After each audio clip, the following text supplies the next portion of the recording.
Okay, so good morning, good afternoon, good evening, everyone. This is Dashankar reporting live from wowclass.com.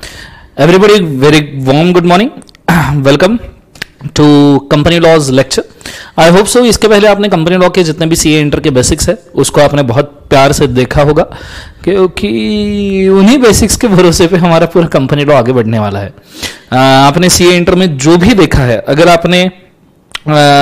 Company law के basics नहीं देखे हैं तो I will insist you कि कृपया उनको देखें कंपनी लॉ के बेसिक्स को सीए इंटर के, क्योंकि उसके सिवा आपको आगे काफी सारी डिफिकल्टी जा सकती है. हो सकता है आपको सीए इंटर में एग्जाम्शन होगा लॉ के अंदर, बहुत अच्छी बात है, वेल डन.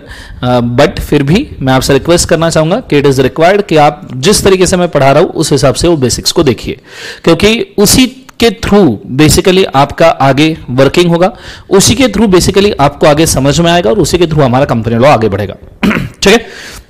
अगर आपने सीए इंटर के बेसिक्स देखे होंगे तो सबसे पहली चीज तो मैं आपको यह मेंशन करना चाहूंगा कि उसके अंदर अगर मैं आपको बोलूं तो आपने सभी चैप्टर्स याद किए होंगे. ठीक है. सभी चैप्टर्स नॉर्मली मैंने क्लास के अंदर याद करवा दिए हैं जितने सीए फाइनल के लिए रिक्वायर्ड है. तो we will start with the chapter revision, क्योंकि एक चीज मैं आपको मेंशन करना चाहूंगा कि सीए फाइनल लेवल पे सेक्शंस थोड़ा सा याद रखना इंपॉर्टेंट है. ठीक है.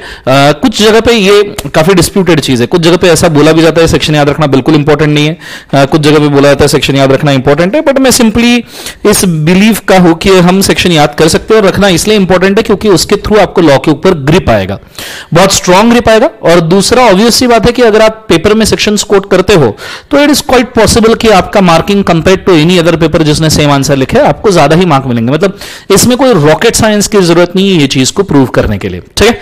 So will start with the chapter sections. उसका हम पहले थोड़ा सा रिवीजन करेंगे और फिर आज के कंटेंट के ऊपर हम आगे बढ़ेंगे.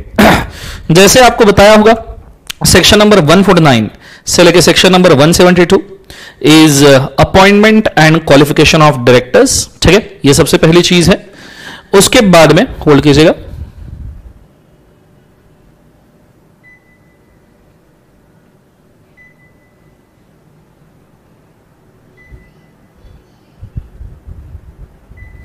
ओके. सो पहला है 149 से लेके 172, that is appointment and qualification of directors. उसके बाद में सेक्शन नंबर 173 से लेके section number 195, that is board meetings and its powers.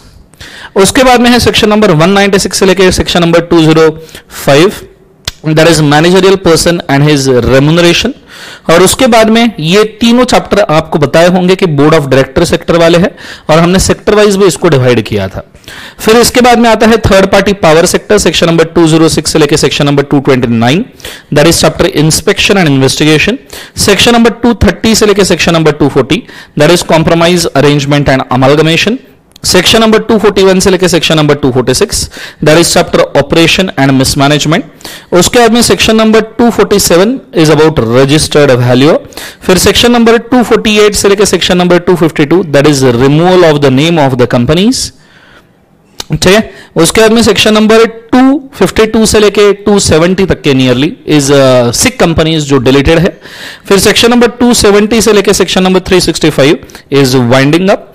Section number 366 से लेके 379 ये रजिस्ट्रेशन ऑफ कंपनीज वाला चैप्टर है जो डिलीटेड है अगेन, इसलिए मैं उसको नहीं लिख रहा हूं. सो इतना वाला जो एरिया है इसको हम थर्ड पार्टी पावर सेक्टर कहते हैं, थर्ड पार्टी पावर सेक्टर कहते हैं. और ये जितने भी सेक्शंस में अभी आपको बोल रहा हूं ये मैंने पिछले लेक्चर के अंदर जो सीए इंटर के बेसिक्स वाला लेक्चर लंबा चौड़ा उसके अंदर मैंने याद करवाया है. हाँ, ऑब्वियसली पिछले 1-2 लेक्चर्स लंबे रहेंगे क्योंकि सीए इंटर के बेसिक्स के ऊपर हम फास्ट ट्रैक में बहुत ज्यादा उसको डेडिकेटेड लेक्चर नहीं दे सकते, बट ठीक है मैंने फिर भी उसको दे के रखा हुआ है सो दैट आपका मिस आउट ना हो, इसलिए वो लेक्चर काफी लंबा होगा, 6-1 घंटे का होगा. उसके बाद में सेक्शन नंबर 279 से लेके सेक्शन नंबर 379 से लेके 393 is a foreign company. Section number 394, section number 395 is a government company. उसके बाद में सेक्शन नंबर 396 से लेके 404 तक के is a normal you can say registration and fees वाला rules. 405 is statistics and information. 406 जो हमारे सिलेबस में है that is a Nidhi company. So this is a area जिसको हम types of companies वाला एरिया कहते हैं. types of companies, this is the third sector. फिर 407 से लेके 434 NCLT चैप्टर है. 435 से लेके 446 बी तक के, if I am not wrong, A या बी तक के is a special code, and 447 से लेके 470 दिस इज मिसलेनियस प्रोविजंस। ठीक है, इस तरीके से आपको याद रखना है। इसको हम नॉर्मली एडजुडिकेशन एंड मिसलेनियस वाला सेक्टर बोलते हैं। उसके बाद में सेबी आपको अलग से पढ़ना है, security exchange board of India act and security exchange board of India LODR, listing obligation and disclosure requirement regulation. So इतने सेक्टर्स और इनके सेक्शंस स्टार्टिंग एंडिंग के, ये आपके टंग के ऊपर होना बहुत ज्यादा जरूरी है।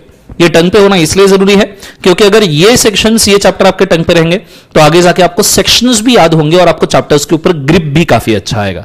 सो आई रिक्वेस्ट यू, 1-2 मिनट लीजिए प्लीज मेरे भाइयों और मेरे बहनों, कि कृपया 1-2 मिनट लीजिए और इन सेक्शंस को कृपया थोड़ा सा याद करने की कोशिश कीजिए। ये याद रहने चाहिए क्योंकि इसके बाद में आपको अगले 20 लेक्चर्स के अंदर इसका एडवांटेज बहुत स्ट्रांगली समझ में आएगा। ठीक है, so please go with it.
ये सेक्शन याद भी है क्या? कृपया कमेंट भी कीजिएगा। मतलब मैं लाइव स्ट्रीम वालों से कम पूछना चाहूंगा, जीडीपीडी वालों आपने भी ये सेक्शन याद करने, पर लाइव स्ट्रीम वालों से मैं पूछना चाहूंगा कि भैया ये याद हुए हैं क्या लास्ट लेक्चर के हिसाब से?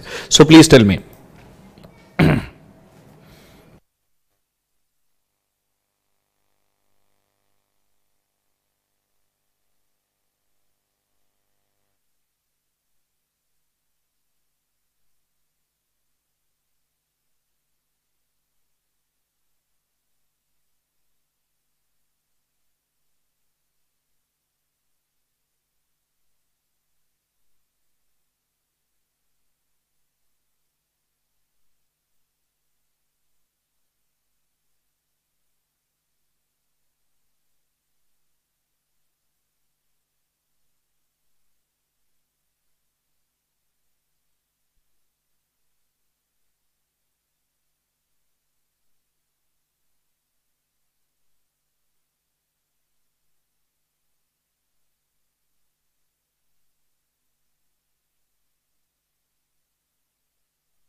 रीडिंग हो जाए डन कर दीजिएगा, याद करना हो जाए डन कर दीजिएगा, विल मूव फॉरवर्ड।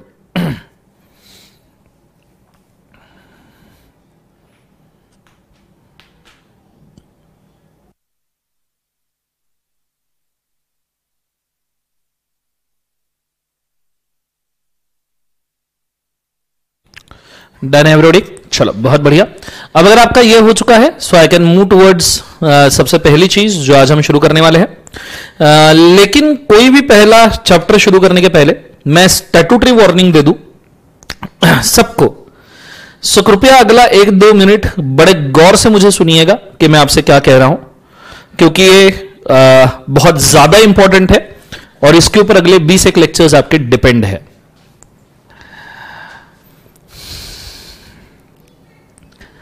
मैं मेंशन करना चाहूंगा कि इकोनॉमिक लॉ हमने थोड़ा लाइन से देखा है।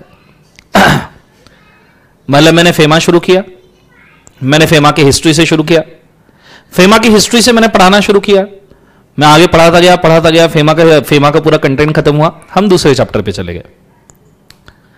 मैंने दूसरा आईबीसी चैप्टर पढ़ाया, पूरा खत्म किया, फिर हम एफसीआरए पे चले गए, फिर हम पीएमएलए पे चले गए और सबसे एंड में हमने एसीए देखा। 1 मिनट होल्ड करना, मेरा बच्चा बहुत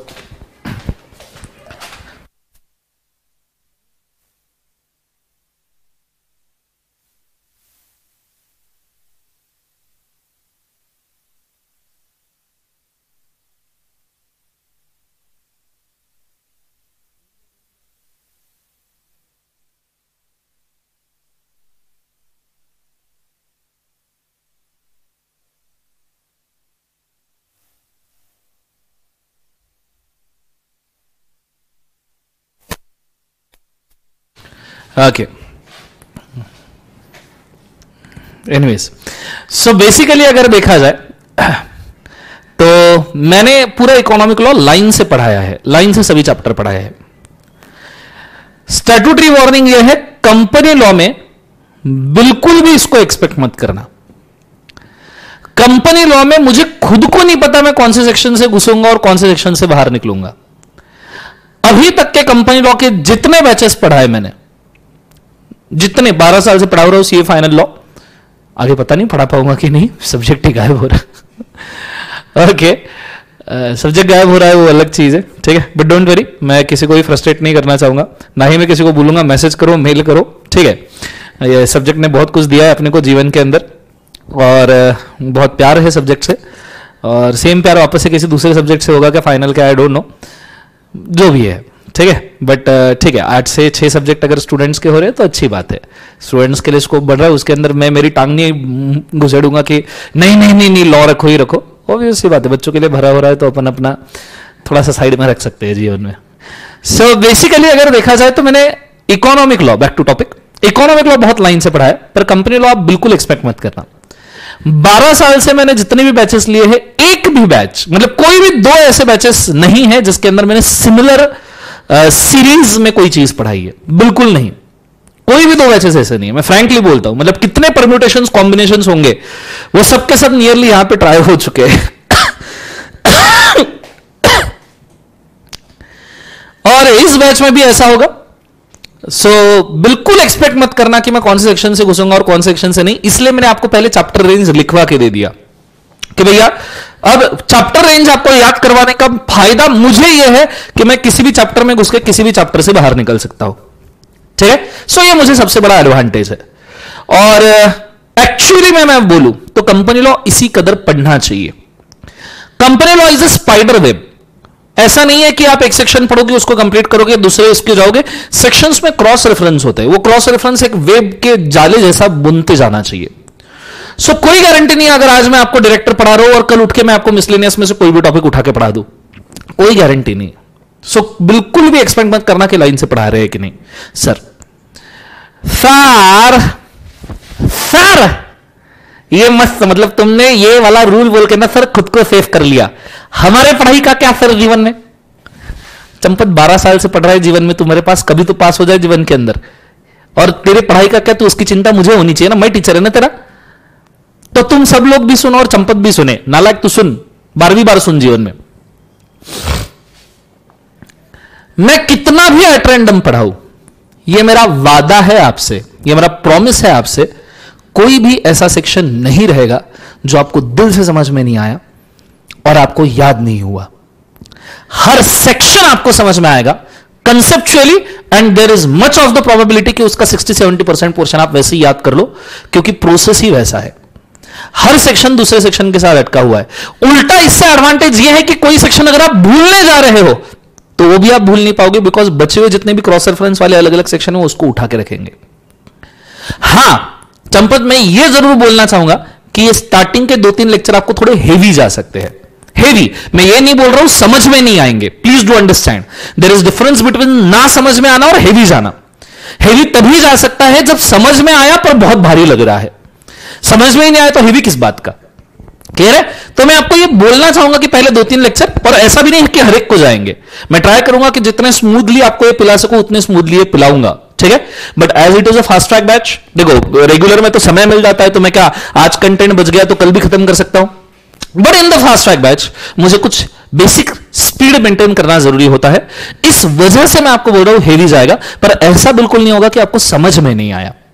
हां यह चीज जरूर होगी, पहले 2-3 लेक्चर हेवी जाएंगे, but once you are into it तो ऑटोमेटिकली आपको सब समझ में आना शुरू होगा, फिर हेवीनेस भी आपको नहीं लगेगा, यह भी प्रॉमिस है। एट द सेम टाइम तुमको स्टार्टिंग में 4-5 लेक्चर यह लगेगा कि सर क्या हो रहा है, कहां जा रहे हैं, कुछ खत्म भी हो रहा है या नहीं हो रहा है, और 5-6 दिनों बाद एकदम से आपको ऐसा लगेगा अरे बाप रे इतना सारा खत्म हो गया। क्यों? क्योंकि यही पावर है क्रॉस रेफरेंस का। अगर मैं जा रहा हूं आज डायरेक्टर के डेफिनेशन में, तो मैं डायरेक्टर के डेफिनेशन के क्रॉस रेफरेंस में जितने भी सेक्शन से खत्म करूंगा, आपको लगता है कि यह लगेगा कि दर्शन सर ने सिर्फ डायरेक्टर का डेफिनेशन खत्म किया, पर आपको यह नहीं पता रहेगा कि उसके रिगार्डिंग जितने भी 5-7 सेक्शन है उसका बैकग्राउंड भी खत्म हो चुका है और उसका मेन कंटेंट भी खत्म हो जाए, तो जब वो हम उस सेक्शन में पहुंचेंगे that is just a formality कि वो सेक्शन हमको खत्म करना पड़ेगा। ये चीज को बड़े अच्छे तरीके से याद रखना। सो पहला रूल कि हम एट रैंडम जाने वाले हैं, तो किसी भी सेक्शन को कहीं से भी उठा के पटकने के लिए रेडी रहना, और इसी के लिए मैंने आपको चैप्टर लिस्ट दिया है, और चैप्टर लिस्ट आपने इसी के लिए याद रखना चाहिए क्योंकि मैं कोई भी सेक्शन उठाऊं आपको क्लिक होना चाहिए कि यह सेक्शन इस चैप्टर में से आ रहा है। दूसरा, पहले 2-3 दिन आपको हेवी लगेगा, समझ में नहीं आएगा, ऐसा नहीं, समझ में 100%, 200%, 500%, 1000% आएगा, और समझ में आएगा इसीलिए हेवी लगेगा। और तीसरी चीज, पहले 5-6 दिन आपको ऐसा लगेगा कि यार कुछ हो भी रहा है या नहीं हो रहा है, एकदम से आपको ऐसा लगेगा अरे बाप रे इतना सारा आपका खत्म हो चुका है। क्लियर है? तो ये 3 चीजों के लिए आप रेडी रहिएगा।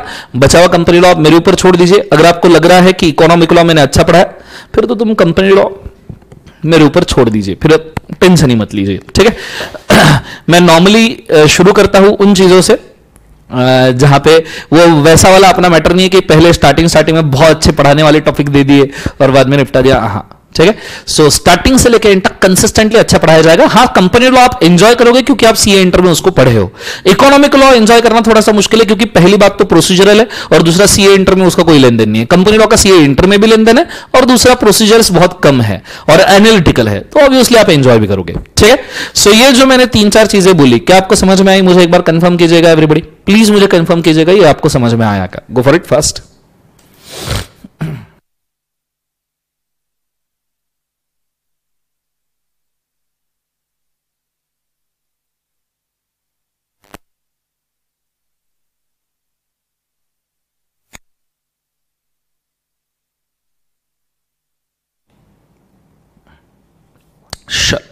बहुत बढ़िया, अगर ये समझ में आया तो स्टार्ट करते हैं आज से हम कंपनी लॉ के साथ।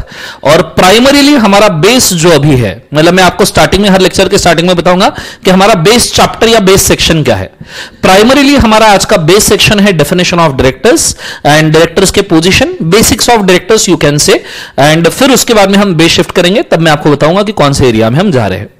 आज सबसे पहले हम जा रहे हैं meaning and definition of director. सबसे पहली बात तो डायरेक्टर की जरूरत क्यों है, तो first and foremost thing, company artificial person है, ये सबको मालूम है, ऑलरेडी सीए इंटर में हो चुका है। कंपनी आर्टिफिशियल पर्सन है, जुडिशियल पर्सन है और गोइंग कंसर्न है, एक्सेट्रा एक्सेट्रा। तो कंपनी आर्टिफिशियल पर्सन है who cannot work on its own, cannot think on its own and cannot make a decision on its own.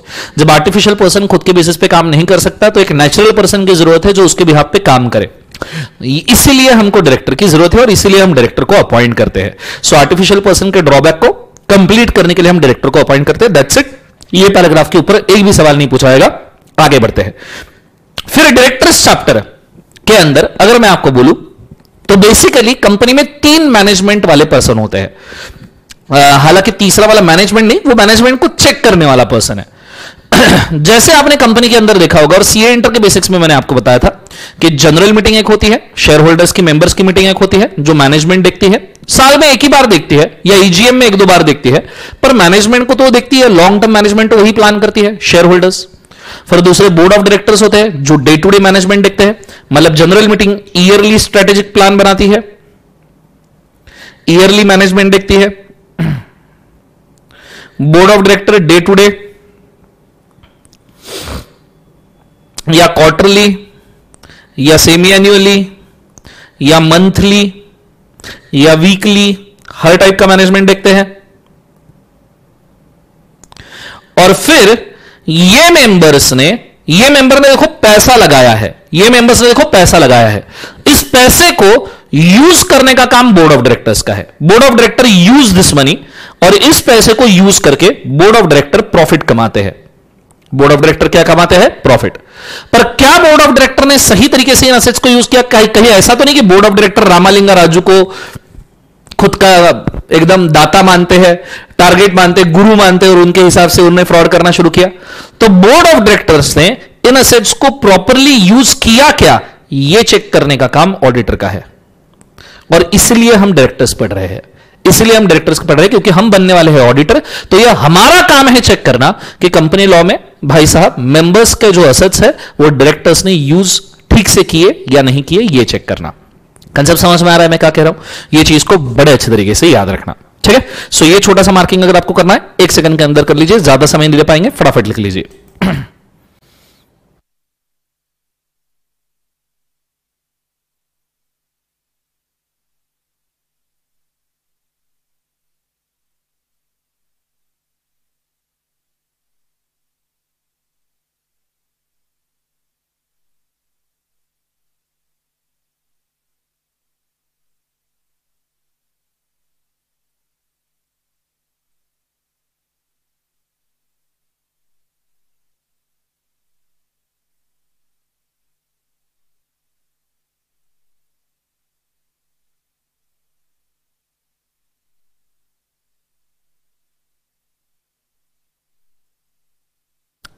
Done, marking हो गया।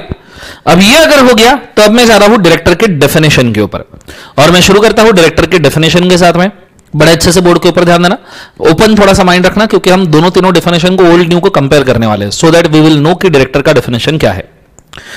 अगर आप डायरेक्टर का डेफिनेशन देखना चाहो तो हमारे लिए जो इंपॉर्टेंट वाला डेफिनेशन है वो है न्यू वाला डेफिनेशन, डायरेक्टर्स वाला। ये वाला डेफिनेशन हमारे लिए काम का है, दिस डेफिनेशन, ठीक है। So this is applicable to us.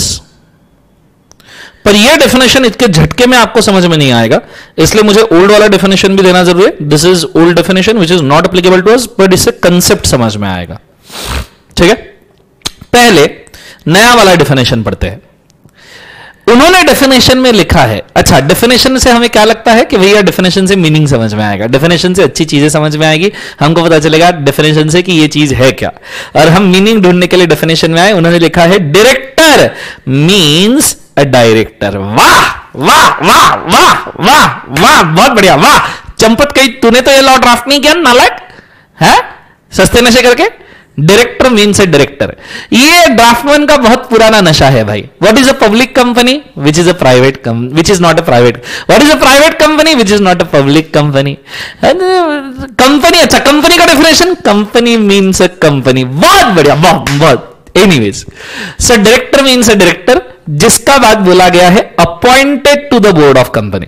Board of directors में जिसको अपॉइंट किया है उसको हम डायरेक्टर बोलते हैं। मैं बोला वाह क्या डेफिनेशन है, डायरेक्टर मतलब वो डायरेक्टर जो बोर्ड ऑफ डायरेक्टर में अपॉइंटेड है, पिक्चर का डायरेक्टर नहीं, मूवी का डायरेक्टर नहीं, जो बोर्ड ऑफ डायरेक्टर में अपॉइंटेड है। सर कैसी कैसी बातें कर रहे हो सर यार तुम। चंपत मेरी गलती नहीं, डेफिनेशन ही ऐसा है, मेरी क्या गलती है ऐसा ही डेफिनेशन है। अब जब इन्होंने बोला कि director means director appointed to the board of company, मैं खुश हो गया, मैं बोला चलो बोर्ड का डेफिनेशन पढ़ लेते हैं। बोला बोर्ड में तो कुछ जीवन में लिखा हुआ होगा, बोर्ड में तो कुछ मिलेगा। तो भाई साहब हम थोड़ा सा आगे नीचे और हमने 210 में, आप मत जाओ, आप यही देखो बोर्ड, आप यही तब पन्ने मत पलटो, 2 सबसेक्शन 10 में मैं पहुंच गया बोर्ड ऑफ डायरेक्टर के डेफिनेशन पे। मैं बोर्ड ऑफ डायरेक्टर के डेफिनेशन पे पहुंचा, है मैंने बोला कि यहां कुछ समझ में आएगा, तो मैंने देखा बोर्ड ऑफ डायरेक्टर और board in relation to company means collective body of directors. वाह वाह वाह। बेसिकली देखा जाए तो घंटा कुछ समझ में नहीं आएगा, दोनों डेफिनेशन वाहियात तरीके से बनाई गई है, इस वजह से मीनिंग तो बिल्कुल समझ में नहीं आ सकता। तो हार तो अपन माने नहीं जीवन में, तो अपन चले गए पिछले डेफिनेशन के ऊपर, ओल्ड वाले लॉ में क्या डेफिनेशन था, क्योंकि इससे ही समझ में आएगा कि नए डेफिनेशन का हिस्ट्री क्या है। तो ओल्ड वाले लॉ में गए, कंपनीज एक्ट 1956 में पहुंच गए, हमने देखा वहां डेफिनेशन है 2 सबसेक्शन 13 में लिखा है उन्होंने। सर ओल्ड डेफिनेशन 213 में, न्यू डेफिनेशन 234 में, ऐसा क्यों सर? चंपत नालायक, नए कंपनीज एक्ट के जितने भी डेफिनेशन है, जिन्होंने भी सीए इंटर का बेसिक लेक्चर नहीं देखा उनके लिए बोल दूं, नए कंपनीज एक्ट के सभी डेफिनेशन ये अल्फाबेटिकल ऑर्डर में अरेंज्ड है, अल्फाबेटिकल ऑर्डर में अरेंज्ड है। जिसको ये समझ में नहीं आया वो सीए इंटर का बेसिक लेक्चर कृपया देखें। सो हम ओल्ड कंपनीज एक्ट में 2 सबसेक्शन 13 में डायरेक्टर के डेफिनेशन पढ़ रहे, क्योंकि नए पे से कुछ समझ में नहीं आया तो ओल्ड के पास चले गए जीवन में। ओल्ड डेफिनेशन में कुछ इस प्रकार लिखा था, director includes any person occupying position of director. Any person occupying position of director, ये दाल बनी, ऊपर से तड़का लगाया इन्होंने, दाल तड़का, by whatever name called. भाई जो भी डायरेक्टर की पोजीशन ऑक्यूपाई करके रखता है, नाम भले ही कुछ भी हो, उसको डायरेक्टर बोलेंगे। क्या क्या मतलब, क्या क्या किया किया। Occupying position of director old law में है, नए लॉ में अपॉइंटेड टू द बोर्ड ये वर्ड यूज किया है। क्या फर्क है इसमें? ओल्ड लॉ में occupying position of director word किया है और नए लॉ में appointed to the board of director ये वर्ड यूज किया है। क्या क्या फर्क है इसके अंदर? क्या फर्क है, डिफरेंस क्या है इसके अंदर? पहले तो यह समझना जरूरी है, पहले तो यह समझना जरूरी है। तो हमने ओल्ड लॉ के क्लैरिफिकेशंस देखे, what do mean by occupying position of director. तो हमको यह समझ में आएगा ऑक्यूपाइंग पोजीशन ऑफ डायरेक्टर मतलब ओल्ड लॉ के हिसाब से जो स्ट्रेटेजिक डिसीजन मेकर है, जो स्ट्रेटेजिक डिसीजन मेकर है, जो स्ट्रेटेजिकली डिसीजन ले रहा है, वो डायरेक्टर बनेगा। जो डायरेक्टर की पोजीशन ऑक्यूपाई कर रहा है, नाम भले ही कुछ भी हो, व्हाट एवर नेम कॉल्ड बोला ना, नाम भले ही कुछ भी हो, जो डायरेक्टर की पोजीशन ऑक्यूपाई कर रहा है। व्हाट इज द डायरेक्टर की पोजीशन? तो डिपार्टमेंट ने ओल्ड लॉ में क्लैरिफाई किया था कि जो स्ट्रेटेजिक डिसीजन मेकर है कंपनी का, डे टू डे स्ट्रेटेजी हो, वीकली स्ट्रेटेजी हो, मंथली हो, ईयरली हो, सेमी एनुअली हो, जो स्ट्रेटेजिक डिसीजन मेकर है वो डायरेक्टर है। जो स्ट्रेटेजिक डिसीजन मेकर है वो डायरेक्टर है, ये बोल दिया उन्होंने। ऑक्यूपाइंग पोजीशन ऑफ डायरेक्टर का मतलब जो स्ट्रेटेजिक डिसीजन मेकर है वो डायरेक्टर है। तो जैसे ही उन्होंने बोला कि जो भी स्ट्रेटेजिक डिसीजन मेकर है वो अगर डायरेक्टर है, तो फिर मैं पहुंच गया भाई। मैंने एग्जांपल लिया, समझो कंपनी में हमने किसी बंदे को अपॉइंट किया, रामू काका, रामू काका को हमने अपॉइंट किया। रामू काका का डेजिग्नेशन था office boy, office boy, boy. Ramu काका का डेफिनेशन था ऑफिस बॉय। रामू काका को हमने 50 लाख का सैलरी दिया, रामू काका को हमने आलीशान घर दिया, रामू काका को हमने आलीशान गाड़ी दी, और रामू काका कंपनी में बैठ के स्ट्रेटेजिक डिसीजन मेकिंग कर रहे हैं। है ऑफिस बॉय लेकिन कंपनी में बैठ के स्ट्रेटेजिक डिसीजन मेकिंग कर रहे हैं। तो as per the old act, as per the old act, a person occupying a position of director by whatever name called, नाम कुछ भी हो सकता है। तो क्या रामू का नाम या ऑफिस बॉय नाम से कोई फर्क पड़ता है क्या? नहीं, ना ऑफिस बॉय नाम से फर्क पड़ता है, ना रामू का नाम से फर्क पड़ता है। अगर ये स्ट्रेटेजिक डिसीजन मेकिंग कर रहा है तो as per old law, that is companies act 1956 के हिसाब से ये बंदा डायरेक्टर होगा म्हणजे पाहिजेच। क्योंकि occupying position of director, what is occupying position? जो स्ट्रेटेजिक डिसीजन मेकिंग कर रहा है। ये बाहर बैठ के स्टूल पे बैठ के ये स्वीपिंग मेकिंग झाड़ू पोछा मारते हुए कंपनी का स्ट्रेटेजिक डिसीजन मेकिंग कर रहा है। तो क्या डायरेक्टर है? हाँ, ये डायरेक्टर है। आप इससे 50 लाख की सैलरी छीन लो, फिर भी ये डायरेक्टर है। आप इससे इसका घर छीन लो, फिर भी ये डायरेक्टर है। आप इससे इसकी कार छीन लो, फिर भी ये डायरेक्टर है। एक ही चीज ओल्ड लॉ में जरूरी थी, स्ट्रेटेजिक डिसीजन मेकर। आप उसको किधर भी बिठाओ, कैसे भी बिठाओ, इंटरनली बिठाओ, एक्सटर्नली बिठाओ, स्ट्रेटेजिक डिसीजन मेकिंग है, डायरेक्टर है। सर आप ओल्ड डेफिनेशन क्यों पढ़ा रहे हो सर? क्या जरूरत पड़ गई सर तुमको ओल्ड डेफिनेशन पढ़ा? नहीं पढ़ा सर, जो सिलेबस में वो पढ़ा, फालतू चीजें लेके बैठे रहते हो आप बार। चंपत बेटा, जब तक ये बेस क्लियर नहीं होगा ना तुझे समझ में नहीं आएगा कि नई डेफिनेशन क्या है। तो यहां तक समझ में आया है स्ट्रेटेजिक डिसीजन मेकर का वाला डेफिनेशन? यहां तक आइडिया क्लियर है क्या? कृपया कमेंट करके मुझे बताइए प्लीज एवरीबॉडी, यहां तक समझो। और कंपनी लॉ में रिप्लाई देने की आदत रखिए, काफी एनालिटिकल है कंपनी लॉ, तो हर केस में मुझे रिप्लाई लगेगा। सो प्लीज रिप्लाई दीजिए कि यहां तक समझ में आया क्या everybody. Is idea clear everybody? Please tell me, यहां तक आइडिया क्लियर है? बोले सर ना, चलो बहुत बढ़िया। यहां तक अगर आइडिया क्लियर है, एनी नेम, कोई भी नाम हो, अगर बंदा स्ट्रेटेजिक डिसीजन मेकर है तो हम उसको डायरेक्टर बोल रहे हैं, ये कंफर्म है सबको? इसमें किसी को कोई दिक्कत है? ऑफ कोर्स नहीं होनी चाहिए। अब मैं चाहूंगा अब नई डेफिनेशन पढ़ो, नहीं पढ़ो तो समझ में आएगा। Director means a director appointed to the board of company. First of all what do you mean by appointment? First of all what do you mean by appointment? मैं आज आपसे पूछना चाहूंगा, आर्टिकलशिप में जब आपका अपॉइंटमेंट हुआ था तो एग्जैक्टली क्या हुआ था? आर्टिकलशिप में जब आपका अपॉइंटमेंट हुआ था तब एग्जैक्टली क्या हुआ था, जरा बता सकते हो मुझे?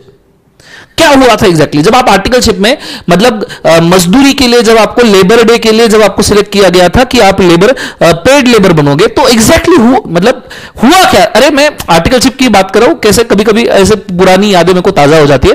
तो जब आपको लेबरर करके अपॉइंट किया था तो क्या हुआ था? तो सबसे पहले आप जहां आर्टिकलशिप ज्वाइन किया वहां आपने कंसेंट दिया था कि हाँ मैं ज्वाइन करना चाहता हूं। वो 108 नंबर 101 नंबर का फॉर्म वगैरह भरना पड़ता है, वो आपने भरा था, ऑनलाइन भी अप्लाई हो सकता है। फिर आपके फर्म में आपके पार्टनर ने रेजोल्यूशन पास किया होगा, प्रिंसिपल ने, कि नहीं भाई इसको अपॉइंट करना है।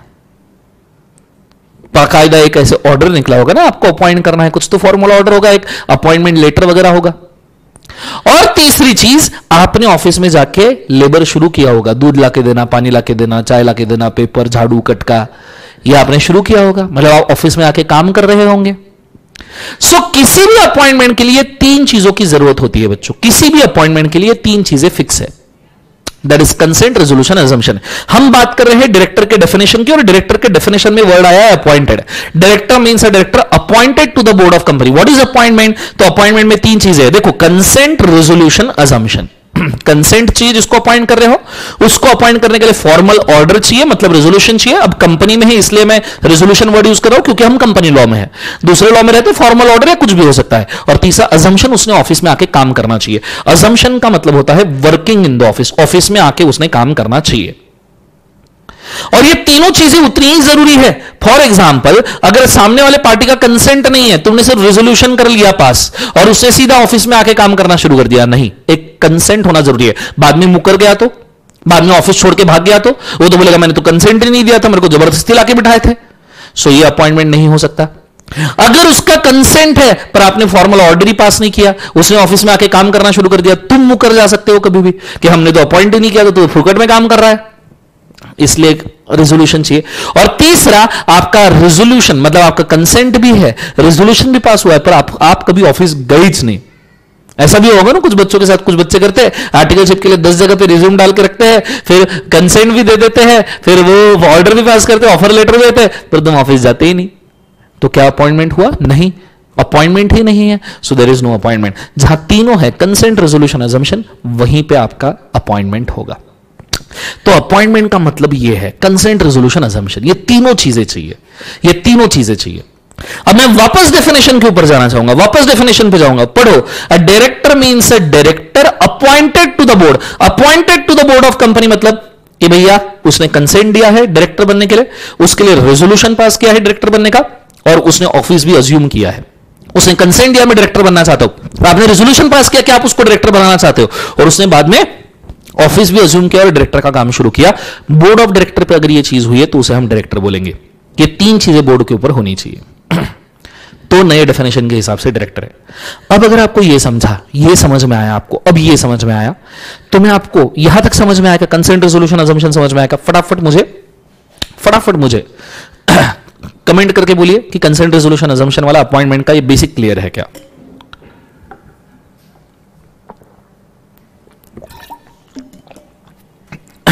यहां तक कोई दिक्कत है किसी को? ये तीन चीजें आपको क्लियर है।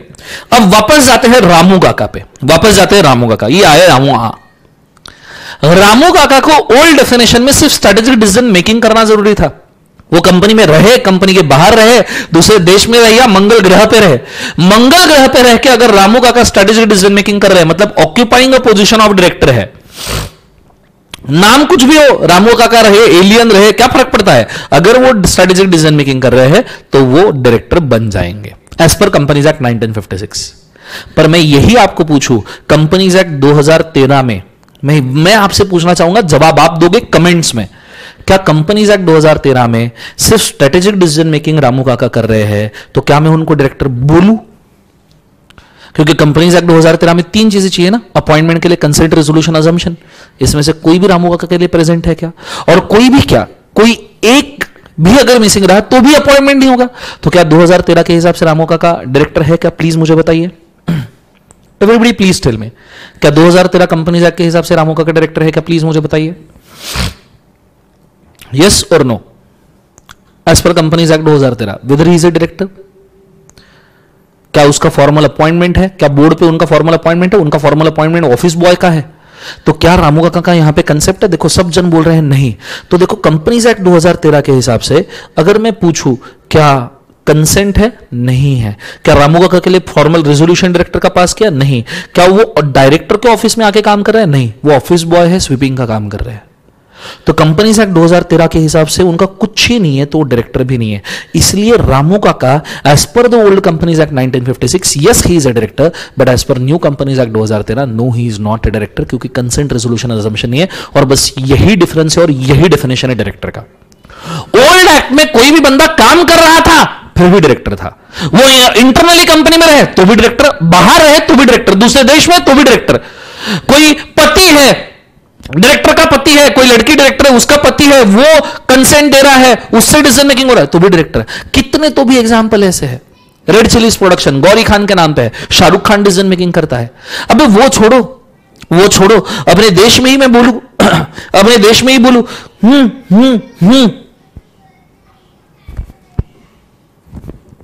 समझ में आ रहा है मैं क्या कह रहा हूं? हाँ या ना? रजिस्टर्ड डायरेक्टर कोई और था, डिसीजन मेकिंग कोई और ले रहा था, डायरेक्टर। समझ में आ रहा है सबको? So acting as a director is enough, strategic decision making हो रहा है डायरेक्टर। बस यही डिफरेंस है ओल्ड डायरेक्टर में और नए डायरेक्टर में। आर यू अंडरस्टैंडिंग मैं क्या कह रहा हूं? जोर से बोलिए मैं क्या कह रहा हूं। क्या ये क्लियर है मैं क्या कह रहा हूं? समझ में आ रहा है पक्का मैं क्या कह रहा हूं? ये चीज को जरूर याद रखेगा। ये डिफरेंस है ओल्ड कंपनीज एक्ट और न्यू में। सर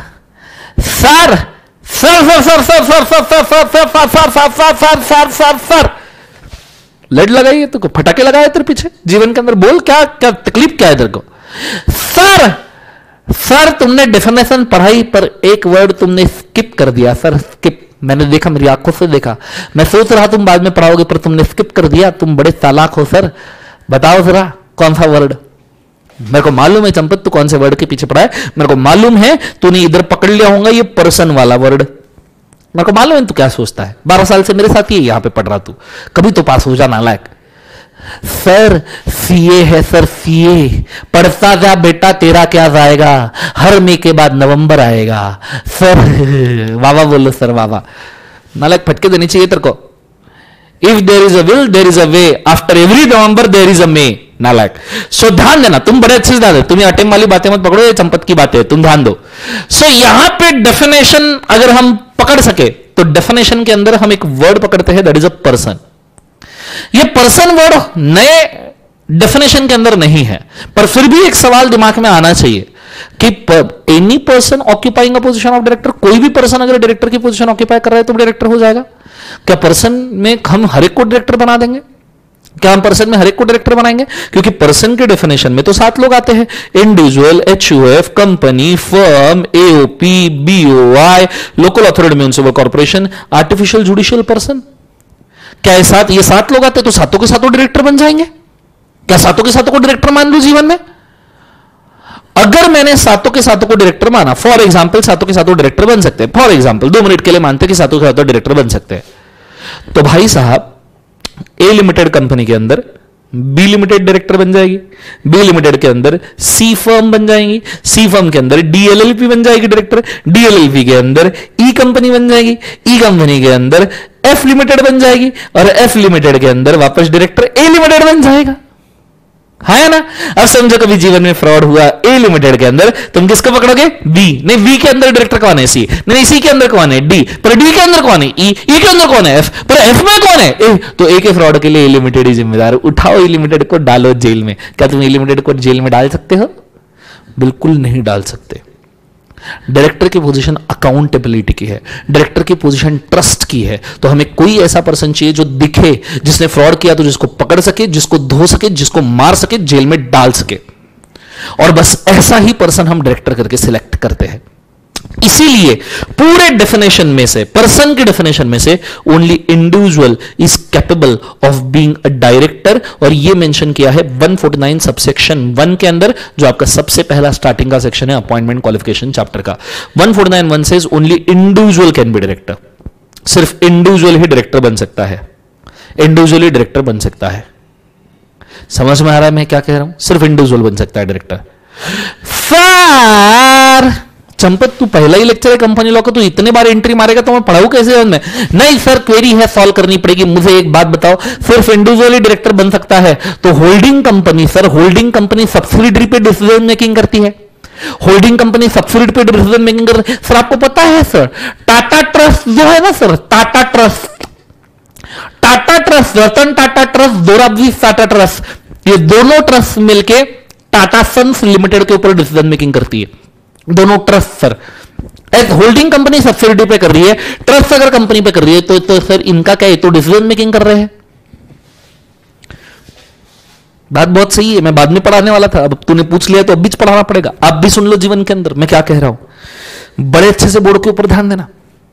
इंडिविजुअल डायरेक्टर बन सकता है, पर अगर व्हाट इफ कोई आर्टिफिशियल पर्सन कंपनी के अंदर स्ट्रेटेजिक डिसीजन मेकिंग कर रहा है, जैसे होल्डिंग कंपनी डिसीजन मेकिंग ले रही है सब्सिडरी कंपनी पे,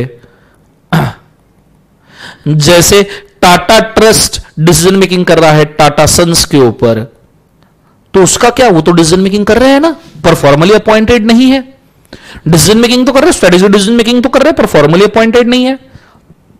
तो एक चीज आपने बड़े अच्छे से याद रखना, जब कभी ऐसा होता है कि कोई भी आर्टिफिशियल पर्सन दूसरे आर्टिफिशियल पर्सन के ऊपर डिसीजन मेकिंग करता है, तो उनको प्यार से कहा जाता है शैडो डायरेक्टर या डीम्ड डायरेक्टर।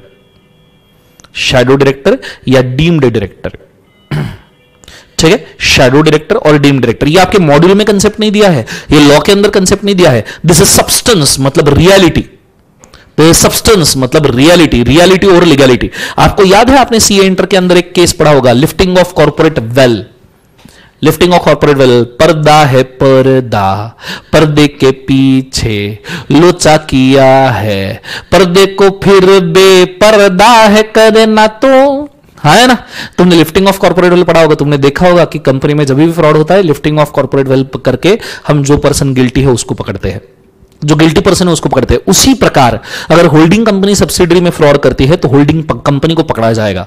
अगर Tata trust Tata sons limited के अंदर फ्रॉड करता है तो टाटा ट्रस्ट को पकड़ा जाएगा, और उनको कुछ ऐसा पकड़ा जाएगा जैसे वो डीम्ड डायरेक्टर, शैडो डायरेक्टर है, ठीक है? तो बाकी सभी आर्टिफिशियल पर्सन, और for that matter artificial person ही क्यों, any person who is not appointed as director, सभी इंक्लूडिंग इंडिविजुअल में बोलना चाहूंगा। ये तो मैंने शुरू आर्टिफिशियल पर्सन के साथ किया, पर मैं इंक्लूडिंग इंडिविजुअल बोलना चाहूंगा कि if he is not appointed as director, मतलब नए डेफिनेशन के हिसाब से if he is not appointed as director but strategic decision making कर रहा है, तो ऐसे सिचुएशन में, मतलब कोई इंडिविजुअल है कंपनी में अपॉइंटेड नहीं एज ए डायरेक्टर पर बाहर से डिसीजन मेकिंग कर रहा है, तो ऐसे सिचुएशन में उसको डीम्ड या शैडो डायरेक्टर कहा जाएगा। यह है पूरा डायरेक्टर का डेफिनेशन। जैसे मैंने आपको एक एग्जांपल दिया था, सेम वाला एग्जांपल, दैट इज ये वाला डीम्ड डायरेक्टर का बेस्ट एग्जांपल। रजिस्टर्ड डायरेक्टर कोई और है, डिसीजन मेकिंग कोई और कर रहा है, shadow director, deemed director. Clear है आंसर? सो स्ट्रेटेजिक डिसीजन मेकिंग को आप दो पार्ट में डिवाइड कर दीजिए, बोर्ड के ऊपर ध्यान रखिए। स्ट्रेटेजिक डिसीजन मेकिंग को आप दो पार्ट में डिवाइड कर दीजिए, एक पर्सन जो आपने कंपनी के इनसाइड अपॉइंट किया है, और पर्सन जो आउटसाइड से स्ट्रेटेजिक डिसीजन मेकिंग कर रहा है। इनसाइड अपॉइंट किया है तो that is a registered director. ये director as per 149 subsection 1 individual होना चाहिए, और यही हमारा 2 सबसेक्शन नंबर 34 वाला कंपनीज एक्ट 2013 वाला डायरेक्टर है। लेकिन जो बंदा आउटसाइड कंपनी से डिसीजन मेकिंग कर रहा है उसे डीम्ड डायरेक्टर कहा जाएगा। ये इंडिविजुअल भी हो सकता है, आर्टिफिशियल पर्सन भी हो सकता है, जैसे होल्डिंग कंपनी सब्सिडरी में डिसीजन मेकिंग कर रही है, कुछ ऐसा। जो रजिस्टर्ड डायरेक्टर है उसके लिए कंसेंट, रिजोल्यूशन, अजम्पशन, अपॉइंटमेंट जरूरी है। Appointment, consent and assuming office is necessary. इसके लिए जरूरी है, वैलिड अपॉइंटमेंट जरूरी है रजिस्टर्ड डायरेक्टर के लिए, पर डीम्ड डायरेक्टर के लिए appointment, consent, resolution, assumption is not necessary. वो सिर्फ काम कर ले तो भी वो डायरेक्टर बन सकता है। ये पूरा डायरेक्टर का डेफिनेशन मैंने चीर फाड़ के यहां पे रख दिया है, ये चीज को बड़े अच्छे से याद रखना। अब लास्ट पार्ट के ऊपर जा रहा हूं, last but not the least. अगर आप देखोगे डायरेक्टर का ओल्ड डेफिनेशन, तो वो वर्किंग के ऊपर ध्यान दे रहा है, वो प्रैक्टिकलिटी के ऊपर ध्यान दे रहा है। जो बंदा काम कर रहा है वो डायरेक्टर है। ओल्ड डेफिनेशन बोल रहा है जो बंदा काम कर रहा है वो डायरेक्टर है, मतलब वो डेफिनेशन ज्यादा प्रैक्टिकल है, वो डेफिनेशन ज्यादा फैक्चुअल है कि फैक्ट में जो चल रहा है, नेचुरल प्रैक्टिकल फैक्ट्स में जो चल रहा है, वो बंदा डायरेक्टर है, भले ही उसका अपॉइंटमेंट हो या ना हो। सो ओल्ड डेफिनेशन ये फैक्चुअल है, फैक्चुअल कि फैक्ट्स में स्ट्रेटेजी डिसीजन मेकर है, डायरेक्टर है। पर नया डेफिनेशन बोल रहा है अपॉइंटेड है तो डायरेक्टर है। फैक्ट का लेना देना नहीं है, लॉ क्या कह रहा है, लॉ बोल रहा है ना अपॉइंटेड है, लॉ के हिसाब से अपॉइंटेड डायरेक्टर है। तो नया डेफिनेशन ये लॉ के हिसाब से चल रहा है, ओल्ड डेफिनेशन फैक्ट में चल रहा था, नया डेफिनेशन लॉ के हिसाब से चल रहा है। अपॉइंटेड है तो डायरेक्टर है, भले ही वो डिसीजन मेकिंग कुछ भी करे वो डीम डायरेक्टर में आ जाएगा, पर अपॉइंटेड नहीं है तो नॉर्मल डायरेक्टर नहीं बनेगा। इसलिए ओल्ड डेफिनेशन को कहा जाता था de facto definition. It is called as de facto, it is based on fact, it is based on matter of fact कि प्रैक्टिकली क्या है। न्यू डेफिनेशन को कहा जाता है डी जोरे। डी जोरे मतलब फैक्ट गए तेल लेने, डेफिनेशन के वर्ड्स क्या कहते हैं उसके हिसाब से अपॉइंटमेंट होना चाहिए, डी जोरे लॉ के हिसाब से। क्लियर है? डी फैक्टो डी जोरे, ये मॉड्यूल में नहीं दिया है पर ये आपको पता होना चाहिए, as a CA final student जरूर पता होना चाहिए, ये चीज को आपने याद रखना। ये पूरा मैंने आपको डायरेक्टर का डेफिनेशन समझा दिया है, आप चाहो तो फटाफट फटाफट मार्किंग कर सकते हो, साथ में डेफिनेशन रीड करते चलिए, मार्किंग के साथ डेफिनेशन रीड करते चलिए, मैं धीरे धीरे ट्रैक करूंगा। समझ में आया क्या? समझ में आया क्या जरूर बताइएगा, क्योंकि ये बहुत एसेंशियल है, पूरा एनालिटिकल है कंपनी लॉ, आपको इमीडिएटली इस आधे एक घंटे में समझ में आ गया होगा। गो फॉर इट फास्ट।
यस बेटा, रामोगा का भी डीम डायरेक्टर है। समझ में आएगा? पहले कमेंट करिए बच्चों, फिर उसके बाद में लिखना है जो लिखना।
श्योर, मार्किंग हो गया है सबका?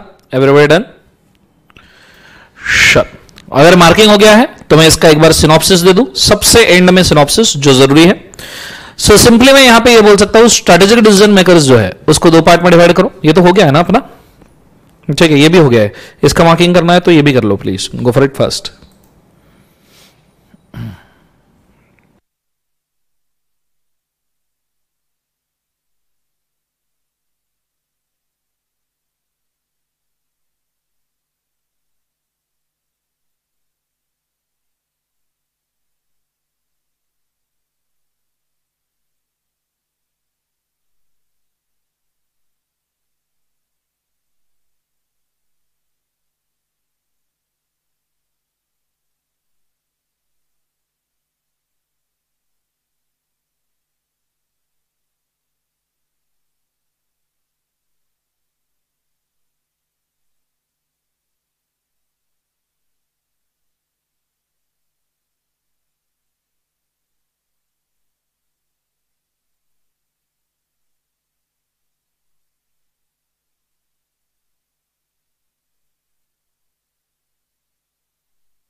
डन है एवरीबॉडी? ओके, सो यहां पे आपका बेसिक कंप्लीट होता है। उसके बाद में बोर्ड ऑफ डायरेक्टर। अच्छा, एक चीज आपने याद रखना, जब आप कंसेंट दे रहे हो, जैसे मैंने आपको बताया अपॉइंटमेंट के लिए कंसेंट जरूरी है, तो कंसेंट जो है British empire match company limited का केस है, एक पूछा जा सकता है, याद रखना। और वहां करेक्शन कर लेना, वहां रेजोल्यूशन ये वर्ड को ऐड कर देना, ठीक है। सॉरी, नहीं नहीं, कंसेंट वर्ड को ही रहने देना। कंसेंट का मतलब क्या है ये हमको यहां पे लिखना है। सो यहां पे जो कंसेंट है वो साउंड माइंड वाला कंसेंट चाहिए। कैसा वाला चाहिए बोले एक बार, जो है साउंड माइंड, ये चीज को आपने याद रखना। ये चीज होने के बाद में डीम डायरेक्टर्स का कुछ कंटेंट दिया है मैंने नीचे, मैं आपको मेंशन करना चाहूंगा कि ये डीम डायरेक्टर्स का या शैडो डायरेक्टर का जो नीचे कंटेंट दिया है, कृपया इसको एक बार रीड कर लीजिए। एक आधी बार हो सकता है छोटा सा 2-4 मार्क का शॉर्ट नोट इसके ऊपर आ जाए, प्लीज इसको रीड कर लीजिए। गो for it fast.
Reading done होने के बाद रीडिंग डन बोल दीजिएगा, आगे बढ़ जाएंगे।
चल डन।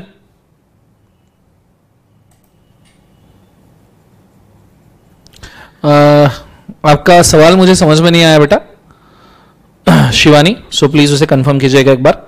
चलो ये चीज होने के बाद में हम अगली चीज के ऊपर जा रहे हैं, that is a legal position of director. और लीगल पोजीशन ऑफ डायरेक्टर काफी अच्छे से हमको यहां पे समझना जरूरी है, बोर्ड के ऊपर बड़े अच्छे से ध्यान देना तो जाके समझ में आएगा, अदरवाइज भाई साहब समझ में आना काफी मुश्किल है। Ready, let's go. So concentrate करना बोर्ड के ऊपर बड़े अच्छे से, then will move forward. Okay so अगर हम बात करें लीगल पोजीशन ऑफ डायरेक्टर की, तो मैं सिंपली यहां पे ये बात बोल सकता हूं कि लीगल पोजीशन ऑफ डायरेक्टर का मतलब ऐसा नहीं है कि डायरेक्टर कंपनी में कितने लीगल पोजीशन होल्ड करता है। इसका मतलब यह है कि how many types of work, how many types of role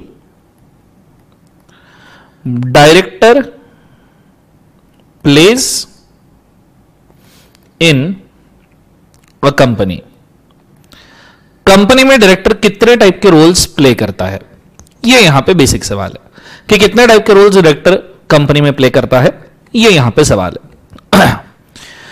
यहां पे 6 रोल दिए हैं जो डायरेक्टर प्ले करता है, जैसे director as agent, director as a trustee, director as officer in default, director as a employee, director as a managing partner and director as a share holder और member. अब इसके अंदर अगर हम बात करें, ठीक है, तो सबसे पहले बात करते हैं director as a agent. Normally आपने बचपन में कॉन्ट्रैक्ट एक्ट में, सीए इंटर में, स्पेशल कॉन्ट्रैक्ट में आपने प्रिंसिपल एजेंसी रिलेशन देखा होगा कि प्रिंसिपल होता है, उसका एजेंट होता है, जो भी एजेंट काम करता है, वर्क करता है, उसके लिए उसका प्रिंसिपल लायबल होता है। यह आपने देखा होगा कि लायबिलिटी हमेशा प्रिंसिपल की होती है। पर in case of director, director के केस में भी नियरली सेम है कि डायरेक्टर जो भी वर्क करेगा तो उस केस में लायबिलिटी कंपनी की होगी। फॉर एग्जाम्पल, अगर स्टीव जॉब्स ने आके आपको आईफोन बेच दिया, स्टीव जॉब्स सर ने आके आपको आईफोन बेचा एज ए डायरेक्टर, और वो फोन खराब हो गया, तो तुम एप्पल के सर्विस सेंटर में जाओगे, आप स्टीव जॉब्स के घर पे नहीं जाओगे। आप चाहोगे कि आप एप्पल सर्विस सेंटर जाओ और फोन को ठीक कर लो, पर आप स्टीव जॉब्स के घर पे नहीं जाने वाले।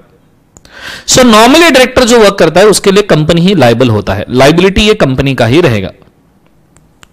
पर कुछ केसेस ऐसे हैं जिसमें डायरेक्टर पर्सनली भी लायबल हो सकता है, कुछ केसेस में डायरेक्टर पर्सनली लायबल हो सकता है, जैसे इफ डायरेक्टर कॉन्ट्रैक्ट और acts in his own name, director खुद ही के नाम से अगर कॉन्ट्रैक्ट या एक्ट कर रहा है, खुद ही के नाम से। दूसरा, director enters into a contract और agreement on behalf of company without using the word limited और प्राइवेट लिमिटेड। डायरेक्टर कॉन्ट्रैक्ट या एग्रीमेंट में एंटर कर रहा है कंपनी के नाम, बट प्राइवेट लिमिटेड या लिमिटेड ये वर्ड्स को प्रॉपर्ली यूज नहीं कर रहा है। कंपनी के नाम पे कॉन्ट्रैक्ट कर रहा है पर लिमिटेड, प्राइवेट लिमिटेड ये वर्ड को यूज नहीं कर रहा है, उसको घुमा दे रहा है, लिमिटेड की जगह पे प्राइवेट लिमिटेड, प्राइवेट लिमिटेड की जगह पे लिमिटेड, ऐसा बोल रहा है। इससे लाइबिलिटी के ऊपर ज्यादा फर्क पड़ता है। For every companies act directors company is liable, ठीक है, ये ऊपर आना चाहिए स्टेटमेंट, ये थोड़ा नीचे आ गया है। For every act of director company is liable, ठीक है, ये चीज को आपने याद रखना। इसके लिए वर्डिंग मतलब अगर डायरेक्टर काम कर रहा है तो डायरेक्टर ने लिमिटेड, प्राइवेट लिमिटेड वर्ड डालना चाहिए, क्योंकि इससे कंपनी का लाइबिलिटी समझ में आता है, इससे कंपनी का लाइबिलिटी समझ में आता है, और सामने वाले पार्टी को समझ में आता है कि कंपनी के साथ कैसे कॉन्ट्रैक्ट करना है। नेक्स्ट वाला, डायरेक्टर कोई कॉन्ट्रैक्ट कर रहा है पर्सनल लाइबिलिटी में। फॉर एग्जांपल, डायरेक्टर खुद के लिए घर खरीद रहा है, बाइज या buy home for his own, खुद के लिए घर खरीद रहा है, खुद के लिए कार खरीद रहा है, ठीक है, बाय होम और कार फॉर सेल्फ और फॉर फैमिली, तो ऐसे सिचुएशन में पर्सनल लाइबिलिटी वो बोल रहा है। चौथा, डायरेक्टर अगर कोई इलीगल एक्टिविटी करता है, डायरेक्टर अगर इलीगल एक्टिविटी करता है तो ऑब्वियसली वो पर्सनली लायबल रहेगा। इसके ऊपर एक खतरनाक सवाल पूछा गया था, ठीक है, खतरनाक सवाल पूछा गया था। अगर मैं आपको बोलूं खतरनाक सवाल क्या था, तो मैं आपको बोलना चाहूंगा इलीगल एक्टिविटी के ऊपर ही, ठीक है। डायरेक्टर का, ये इधर दिया है, डायरेक्टर ने कंपनी के नाम पे 2 करोड़ का कॉन्ट्रैक्ट खींचना था। कितने करोड़ का कॉन्ट्रैक्ट खींचना था? 2 करोड़ का। ये 2 करोड़ का contract in the name of company उसको खींचना था, गवर्नमेंट कॉन्ट्रैक्ट था, in the name of company उसको कॉन्ट्रैक्ट खींचना था। पर गवर्नमेंट कॉन्ट्रैक्ट खींचने के लिए आपको पता है घूस वूस देनी पड़ती है, तो डायरेक्टर ने ब्राइब पे की, घूस पे की 2 लाख रुपए की for the purpose of contract, कि ये कॉन्ट्रैक्ट है इसलिए 2 लाख रुपए की घूस पे की, ठीक है। और फिर कंपनी को इस कॉन्ट्रैक्ट से 20 लाख का नेट प्रॉफिट भी हुआ, net profit to company 20 lakh का नेट प्रॉफिट हुआ। सवाल है क्या ये 2 लाख की घूस, ये bribe, whether director can demand refund from company, whether director can demand reimbursement of expenses होता है ना, जो तुम पेट्रोल का रीइंबर्समेंट लेते हो, फूड बिल का रीइंबर्समेंट लेते हो, तुम्हारा आधा स्टाइपेंड तुम पेट्रोल रीइंबर्समेंट में ही निकाल लेते हो, मैंने सुना। So whether director can demand refund of the same from company, तो मुझे इसका जवाब दीजिएगा, क्या डायरेक्टर इसका रिफंड मांग सकता है कंपनी से? कृपया कमेंट करके मुझे बताइएगा, क्या डायरेक्टर इसका रिफंड मांग सकता है कंपनी से? एवरीबॉडी प्लीज टेल मी।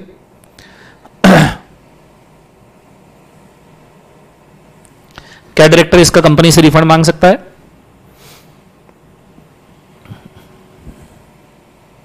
बोलो एवरीबॉडी, आंसर कीजिए प्लीज।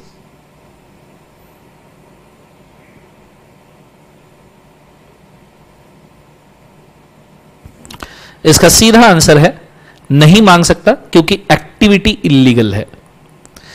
हो सकता है इस कॉन्ट्रैक्ट से कंपनी को फायदा हो सकता है कंपनी को 50 करोड़ का फायदा हो, पर डायरेक्टर रिफंड नहीं मांग सकता क्योंकि एक्टिविटी इलीगल है।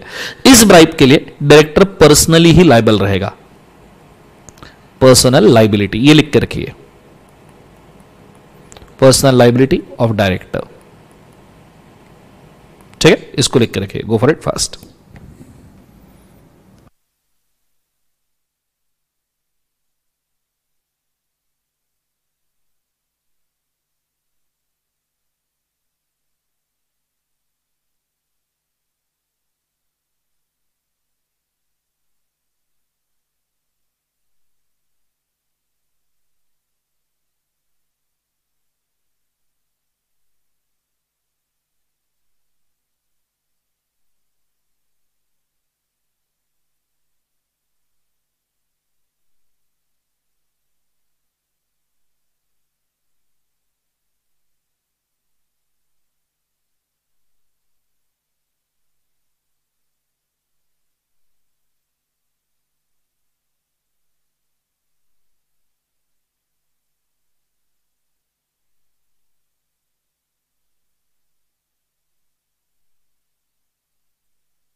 डन एवरीबॉडी, यहां तक आइडिया क्लियर है मैं क्या कह रहा हूं? ये चीज को बड़े अच्छे तरीके से याद रखना, ठीक है। ये होने के बाद में स्पेशल पॉइंट्स इसके अंदर मैं पढ़ना चाहूंगा। अगर डायरेक्टर कभी खुद के अथॉरिटी से एक्सेस काम करता है तो कंपनी उसके लिए हमेशा बाइंडिंग रहेगा, मतलब एज ए एजेंट वो एक्सेस काम करता है फिर भी कंपनी बाइंडिंग रहेगा। फॉर एग्जाम्पल, कंपनी ने डायरेक्टर को सिर्फ 2 करोड़ के गुड्स सेल करने के लिए ऑथोराइज किया था, पर डायरेक्टर ने 5 करोड़ के गुड्स सेल कर दिए, तो क्या कंपनी लायबल है? तो मैं बोलना चाहूंगा कंपनी इज लायबल, पर वो डैमेजेस डायरेक्टर से रिकवर कर सकती है। Company is liable but can recover damages from director. Company liable है पर डायरेक्टर से डैमेजेस रिकवर कर सकती है, ठीक है। तो मैं चाहूंगा इसको भी लिख के रखिए। गो for it fast.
Done everybody? Okay, ये लिखना हो गया। तो पहला हो गया डायरेक्टर एज एन एजेंट। फिर उसके बाद में जाते हैं डायरेक्टर एज ए ट्रस्टी। अब ट्रस्टी का मतलब क्या होता है, इसको मैं थोड़ा सा समझाऊं। समझो दुबई का एक अलबुर्ज होटल है, वो किसी 99 ईयर ओल्ड बंदे के नाम पे है। अब ये 99 ईयर ओल्ड बंदा होटल को चलाना नहीं चाहता, पर बेनिफिट खुद के पोते को देना चाहता है। ये इसका पोता है। पोता है मतलब बेटे का बेटा। ऑफकोर्स बेटा होगा तभी पोता होगा, मतलब अरे ऑफकोर्स मतलब बेटा होगा तो ही तो पोता होगा ना। सो ये बंदा इसको बेनिफिट देना चाहता है।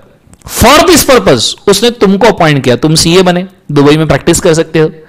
तो तुम सीए बने, दुबई में तुम काम करने चले गए। ये बंदे ने तुमको अपॉइंट किया कि भाई अलबुर्ज का पूरा मैनेजमेंट तू देख, अलबुर्ज का पूरा मैनेजमेंट तू देख, और मैनेजमेंट देखने के बाद में जो भी नेट प्रॉफिट कमाएगा वो मेरे पोते को ट्रांसफर कर दे, तू तेरी सैलरी रख। ये आपके साथ डील हुआ।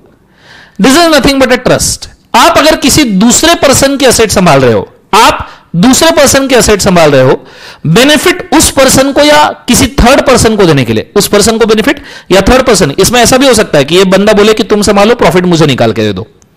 सो बेनिफिट उसको या थर्ड पर्सन को देने के लिए अगर आप उसके एसेट मैनेज कर रहे हो और खुद कंसिडरेशन ले रहे हो, तो इसे ट्रस्ट कहा जाता है। इसमें जो बड़ा बंदा है, ये जो बड़ा बंदा है, इसको बोला जाता है भाई साहब ऑथर ऑफ ट्रस्ट। इसको क्या कहा जाएगा? Author of trust. आप जो हो चार्टर्ड अकाउंटेंट, आप जो मैनेजमेंट संभाल रहे हो, आपको बोला जाता है भाई साहब ट्रस्टी। आप हो ट्रस्टी।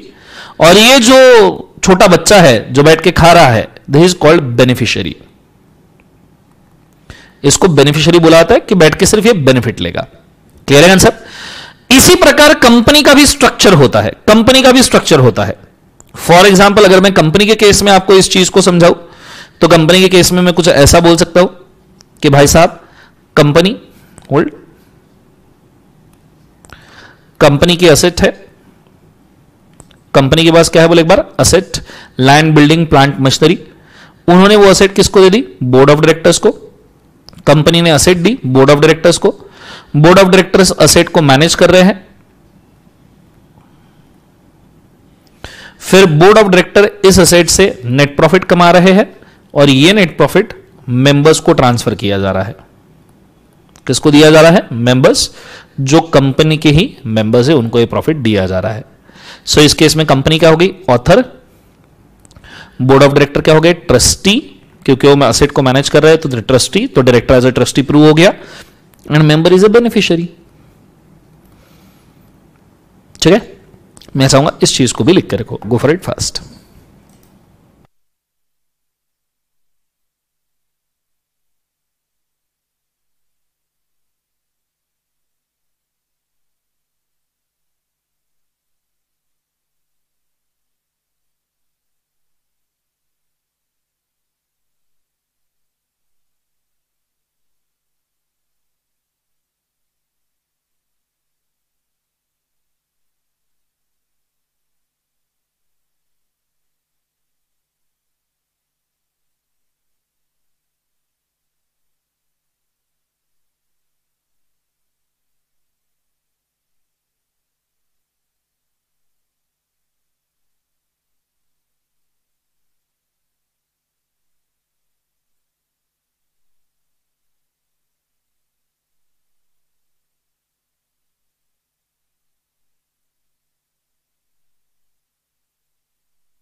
श्योर, डन हो गया सबका?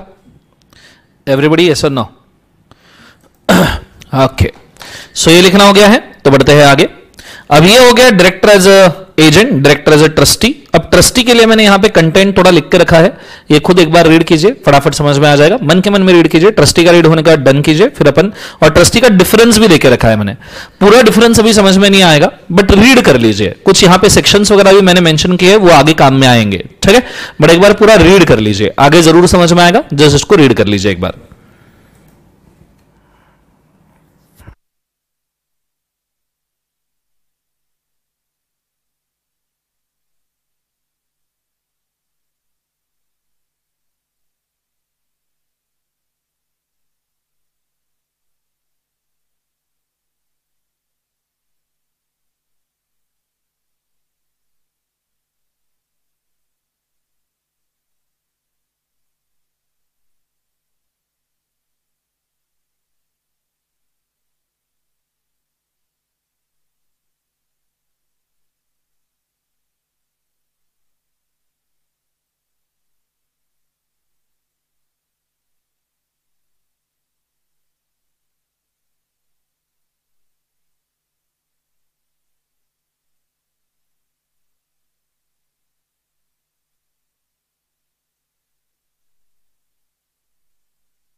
ट्रस्टी कई बार चैरिटेबल ट्रस्ट में, तुषार ने पूछा है भाई trustee is not entitle to remuneration. Trustee कई बार चैरिटेबल ट्रस्ट के अंदर वर्क करता है, और charitable trust is normally charity के लिए होता है, तो उन्हें वॉलेंटियर समझा जाता है, एंड वॉलेंटियर कभी भी रेम्युनरेशन नहीं मांगते हैं, ठीक है? ये चीज को याद रखिएगा। तो ऐसा नहीं कि वो मांगता ही नहीं है, हो भी सकता है दे दो आप, हो सकता है ना दे दो, डिपेंड ऑन एग्रीमेंट, ठीक है? सो रीडिंग हो जाए, रीडिंग डन बोल दीजिएगा।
चलो डन एवरीबॉडी।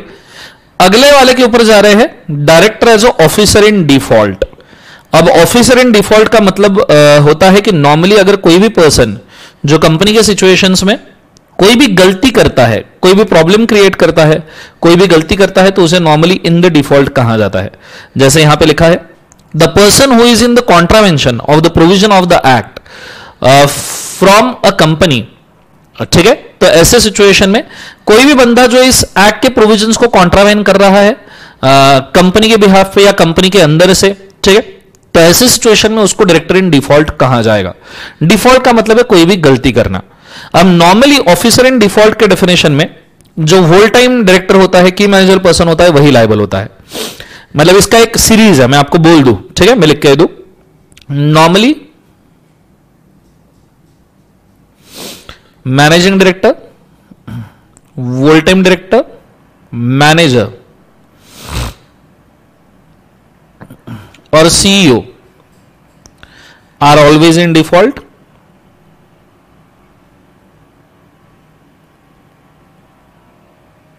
ठीक है, नॉर्मली ये डिफॉल्ट में माने जाते हैं नॉर्मली।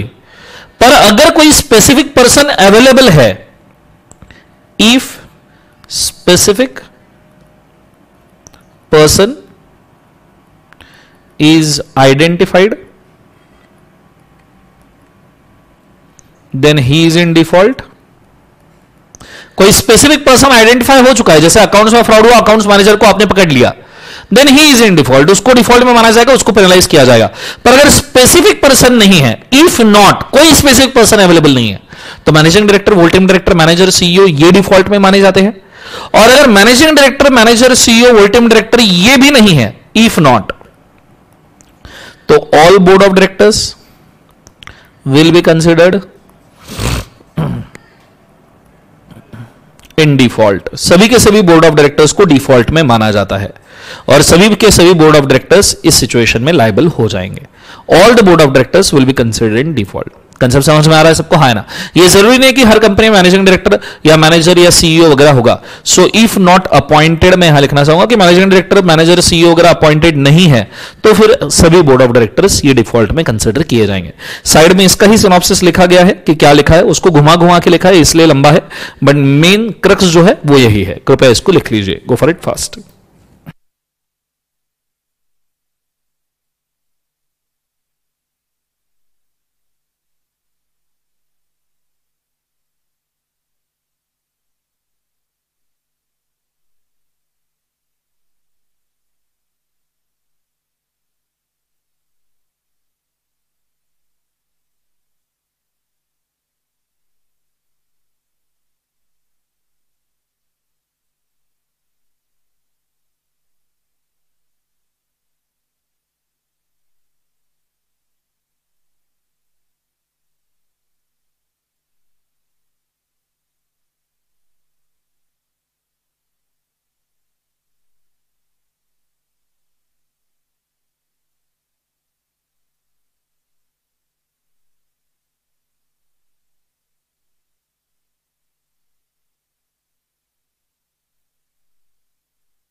श्योर, लिखना हो गया सबका? प्लीज मुझे कंफर्म कीजिएगा एवरीबॉडी, अगर लिखना हो गया होगा तो।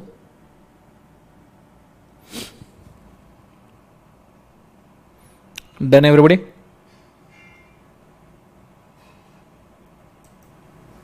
श्योर। ये चीज होने के बाद में डायरेक्टर इन डिफॉल्ट आपने आराम से पढ़ना चाहिए, तो होमवर्क के अंदर कोई बहुत बड़ी बात नहीं है। अगले वाला के ऊपर जा रहे हैं, डायरेक्टर एज एन एम्प्लॉय। इसको थोड़ा सा पेंडिंग रखिएगा, डायरेक्टर एज एन एम्प्लॉय को पेंडिंग रखिएगा। आगे अगला डिस्कशन हमारा ये इसके बाद में वही आने वाला है, सो उसको थोड़ा पेंडिंग रखिएगा। फिर अगले इसके ऊपर जाते हैं director as a managing partner.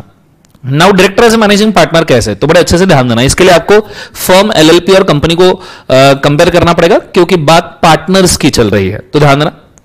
Firm में नॉर्मली आपने देखा कि जो ओनर होता है, जो फर्म के पार्टनर्स होते हैं, जो फर्म के क्या होते हैं बोले एक बार जो से पार्टनर्स, वही पार्टनर्स फर्म में ओनर होते हैं, वही पार्टनर्स फर्म में मैनेजर होते हैं, वही पार्टनर्स फर्म के एम्प्लॉय होते हैं। और जो पार्टनर्स फर्म के मैनेजर होते हैं उन्हें मैनेजिंग पार्टनर्स कहा जाता है, कि दीज आर मैनेजिंग पार्टनर। बाकी जो नहीं होते उनको स्लीपिंग पार्टनर्स कहा जाता है। एलएलपी में भी जो पार्टनर्स होते हैं, जो क्या होते हैं बोले एक बार जो से पार्टनर्स, उनमें से ओनर्स को नॉर्मल पार्टनर्स बुलाता है, मैनेजर्स को डेजिग्नेटेड पार्टनर्स बुलाता है, जो मैनेजिंग पार्टनर्स ही होते हैं, डेजिग्नेटेड पार्टनर। और फिर पार्टनर्स ही खुद एम्प्लॉयज होते हैं, खुद ही काम करते हैं। तो उसमें भी एलएलपी में भी पार्टनर्स जो मैनेजमेंट करते हैं उनको डेजिग्नेटेड पार्टनर या मैनेजिंग पार्टनर कहा जाता है। अगर आप कंपनी में देखो तो कंपनी में पहले ओनर्स, मैनेजर और एम्प्लॉय ये तीनों अलग है। कंपनी के ओनर्स शेयर होल्डर्स होते हैं, कंपनी के मैनेजर बोर्ड ऑफ डायरेक्टर्स होते हैं और कंपनी के एम्प्लॉइज ये वर्किंग नॉर्मल एम्प्लॉइज होते हैं। अब आप ऐसा समझो एक मिनट के लिए कि समझो कंपनी कोई एलएलपी या कंपनी कोई फर्म है। ऐसा 2 मिनट के लिए इमेजिन करो कि कंपनी कोई एलएलपी है या कंपनी कोई फर्म है। अगर कंपनी कोई एलएलपी या कंपनी कोई फर्म है तो क्या मैं यह कह सकता हूं, अगर ऐसा हम इमेजिन करें 2 मिनट के लिए, तो क्या मैं यह कह सकता हूं कि कंपनी के बोर्ड ऑफ डायरेक्टर का पोजीशन भी मैनेजिंग पार्टनर जैसा ही है, like in case of LLP. LLP में जो पार्टनर मैनेजिंग कर रहा है उसको मैनेजिंग पार्टनर कहते हैं, फर्म में जो पार्टनर मैनेजिंग कर रहा है उसको मैनेजिंग पार्टनर कहते हैं। तो कंपनी में जो डायरेक्टर मैनेजिंग कर रहा है उसको मैनेजिंग पार्टनर जैसा ही पोजीशन है ना। बात तो वही है, सिर्फ बात अलग ये है कि ये ओनर नहीं है। ये मान सकता हूं कि डायरेक्टर यहां मैनेजिंग पार्टनर है, it the difference is he just not a owner, he not necessarily be owner, he is not necessary to be owner. कि ओनर होना भाई साहब जरूरी नहीं है, आई कैन टोटली एग्री कि ओनर होना जरूरी नहीं है, पर पोजीशन तो मैनेजिंग पार्टनर जैसा ही है ना, दिख तो ऐसा ही रहा है, काम तो ऐसा ही कर रहा है। ये फर्म को मैनेज कर रहा है, ये एलएलपी को मैनेज कर रहा है, ये कंपनी को मैनेज कर रहा है, गलत क्या है? तो काम इनका मैनेजिंग पार्टनर जैसा ही होता है। दैट्स व्हाई यहां पे हमने डिजिग्नेट किया है कि डायरेक्टर जैसे एलएलपी मैनेजिंग पार्टनर होता है वैसे कंपनी का मैनेजिंग पार्टनर डायरेक्टर होता है। इट्स जस्ट दैट कि वो ओनर नहीं है। क्लियर है? तो ये छोटे से मार्किंग करके रखना और नीचे मैनेजिंग पार्टनर का कंटेंट रीड करके देखना। गो फॉर इट फास्ट।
उसका प्रिंसिपल है कि एक बार जो आपने पावर डेलीगेट कर दिया वो बाद में वापस से डेलीगेट नहीं हो सकता है। मतलब मैंने कंपनी के मेंबर्स ने डायरेक्टर को पावर दे दिया तो डायरेक्टर खुद के पावर किसी और को नहीं दे सकते। लाइबिलिटी हमेशा डायरेक्टर्स की ही रहेगी। Delegated will not be again delegated, मतलब लाइबिलिटी हमेशा डायरेक्टर्स की ही रहेगी। समझ में आया बेटा शिवानी? इसका मतलब मैंने अभी ये समझाया। The principal delegates non protest delegates, मतलब एक बार मेंबर ने डायरेक्टर को पावर दे दिया तो डायरेक्टर आगे पावर डेलीगेट करके ये नहीं बोल सकते कि हम लायबल नहीं है, जिसको हमने डेलीगेट किया वो लायबल है ना। डायरेक्टर खुद के पावर के लिए खुद ही लायबल रहेंगे, भले ही वो उसके नीचे किसी और को अपॉइंट करके काम करवा ले, पर लायबल खुद ही रहेंगे। रीडिंग हो गया तो डन कर दीजिएगा। लास्ट वाला paragraph, director are after all share holders, proprietors and principals in respect of the company. After all share holders, proprietors and principals in respect of company. अब ये जो इन्होंने बोला है, ये चीज समझने के लिए ही नीचे का चीज देखना है एज ए शेयर होल्डर और मेंबर. ठीक है, इसी के लिए नीचे का चीज देखना है कि शेयर होल्डर मेंबर, क्योंकि मैंने तो बोला है कि ओनर होना जरूरी नहीं है, पर याद रखना मैंने ये बोला है जरूरी नहीं है. ठीक है, तो इसलिए नीचे देखना. अब नॉर्मली बच्चों के दिमाग में क्या होता है, उस चीज को मैं थोड़ा सा यहां पे देखना चाहूंगा, बड़े अच्छे से बोर्ड के ऊपर ध्यान देना. नॉर्मली अगर डायरेक्टर कंपनी का मेंबर है, मतलब we are seeing director as a share holder और मेंबर, तो नॉर्मली डायरेक्टर अगर कंपनी का मेंबर है तो उसके दो तरीके से राइट्स डिवाइड हो सकते हैं. पहली बात तो आपको यह समझना जरूरी है कि क्या डायरेक्टर मेंबर होना कंपलसरी है. तो मैं आपको मेंशन करना चाहूंगा, कंपनीज एक्ट 1956 में कंसेप्ट हुआ करता था, ओल्ड लॉ में, कंपनीज एक्ट में, जो आपको एप्लीकेबल नहीं है, तो मैं पहले लिख दूं NA. Old law companies act 1956 में कंसेप्ट हुआ करता था क्वालिफिकेशन शेयर्स, जिसमें बोला था कि जो भी बंदे को डायरेक्टर बनना है उसने मिनिमम नंबर ऑफ शेयर्स कुछ होल्ड करने चाहिए. उसने कुछ minimum number of shares hold करने चाहिए, मतलब डायरेक्टर बनने के लिए शेयर होल्ड करना कंपलसरी था. और जब यह प्रिंसिपल था तो उसके हिसाब से डायरेक्टर का मेंबर होना भी कंपलसरी था, ओल्ड एक्ट में. कब बोले एक बार उसे, ओल्ड एक्ट में. This is the position of old act. पर यह प्रोविजन नए कंपनीज एक्ट में निकाल दिया गया. ऐसा कोई भी प्रोविजन नए कंपनीज एक्ट 2013 में नहीं है जो हमको अप्लीकेबल है, ये हमको अप्लीकेबल है. तो नए कंपनीज एक्ट में ऐसा कोई भी प्रोविजन नहीं है. क्यों यह प्रोविजन नहीं है? क्योंकि नए कंपनीज एक्ट का मेन पूरा का पूरा ध्यान है इंडिपेंडेंस की तरफ, कि डायरेक्टर जितना इंडिपेंडेंट रहेगा उतना अच्छे से काम करेगा. इंडिपेंडेंस की तरफ ध्यान है. इस वजह से क्या हुआ कि ओल्ड कंपनीज एक्ट में डायरेक्टर एज ए मेंबर जो कंपल्शन था, डायरेक्टर एज ए मेंबर जो कंपल्शन था, वो कंपल्शन नए एक्ट के अंदर नहीं रहा, कोई कंपल्शन नहीं रहा. और इस वजह से हम बोल सकते हैं कि डायरेक्टर ये मेंबर हो सकता है, डायरेक्टर मेंबर हो सकता है, but he need not B, not necessarily B a member. Director need not be a member, चाहे तो हो सकता है. Promoter need not be a director, चाहे तो हो सकता है. Promoter need not be a member, चाहे तो हो सकता है. और मैं इन तीनों के लिए लिखना चाहूंगा vice versa. Vice versa, director need not be a member, पर at the same time member also need not be a director. क्या कंपनी का हर मेंबर डायरेक्टर होता है? इस हिसाब से तो रिलायंस में लाखों शेयर होल्डर है, सबको बना दो डायरेक्टर, नहीं हो सकता. Promoter need not be a member, vice versa, director need not be A promoter. कि डायरेक्टर को प्रमोटर होना कंपलसरी नहीं है. विशाल सिक्का अभी जो इन्फोसिस के चेयरमैन है वो थोड़ी ना प्रमोटर थे, प्रमोटर तो नारायण मूर्ति थे भाई, तो ये भी जरूरी नहीं है. Vice versa, promoter need not be a member, promoter को मेंबर बनना भी जरूरी है. Vice versa, member need not be A promoter, member को भी प्रमोटर बनना जरूरी है. क्योंकि आज आप किसी कंपनी के शेयर खरीद रहे हो ओपन मार्केट में, क्या आपको प्रमोटर होना जरूरी है उस कंपनी का? नहीं. ये सभी चीजें अलाउड है if they wish they can be. मतलब अगर डायरेक्टर प्रमोटर बनना चाहे या प्रमोटर डायरेक्टर बनना चाहे, पॉसिबल है. मेंबर डायरेक्टर बनना चाहे, वो विश कर रहा है, पॉसिबल है.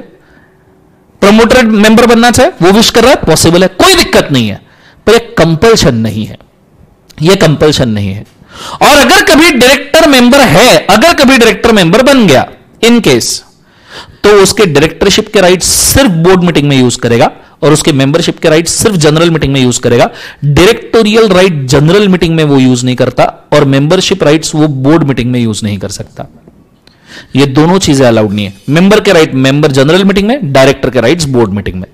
बहुत सारे बच्चों को यह मिसकंसेप्शन होता है कि डायरेक्टर प्रमोटर होना ही चाहिए, मेंबर प्रमोटर होना ही चाहिए, मेंबर डायरेक्टर होना ही चाहिए, डायरेक्टर मेंबर होना ही चाहिए. नहीं, इसमें से कुछ कंपल्शन नहीं है. ओल्ड कंपनीज एक्ट में हुआ करता था वो भी एक ही कंपल्शन, बाकी दोनों तो वैसे भी डाउटफुल थे. बट नए कंपनीज एक्ट में कोई कंपल्शन नहीं, इंडिपेंडेंस चाहिए. इसलिए तो नए कंपनीज एक्ट में इंडिपेंडेंट डायरेक्टर्स के कंसेप्ट आए हैं कि इंडिपेंडेंट डायरेक्टर होना चाहिए भी. तो ये इंडिपेंडेंस को बढ़ावा दे रहे हैं. तो ऑब्वियसली ये सब रिश्ते नाते तोड़ने पड़ेंगे, ये सब प्रिंसिपल्स तोड़ने पड़ेंगे. ये चीज को आपने याद रखना, ठीक है. इसी के बेसिस पे ऊपर ये सेंटेंस दिया है कि director after all is share holder, proprietor and principal in respect of company. ये चॉइस है, ये चॉइस है. अगर रहा तो रह भी सकता है, नहीं रहा तो नहीं भी रह सकता. क्लियर है? यही प्रिंसिपल के बेसिस पे वो बोला है. मैं चाहूंगा लिख भी लो और नीचे जो मैंने मार्किंग की है कर भी लो. Go for it fast.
Marking हो गया।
Sure, marking done.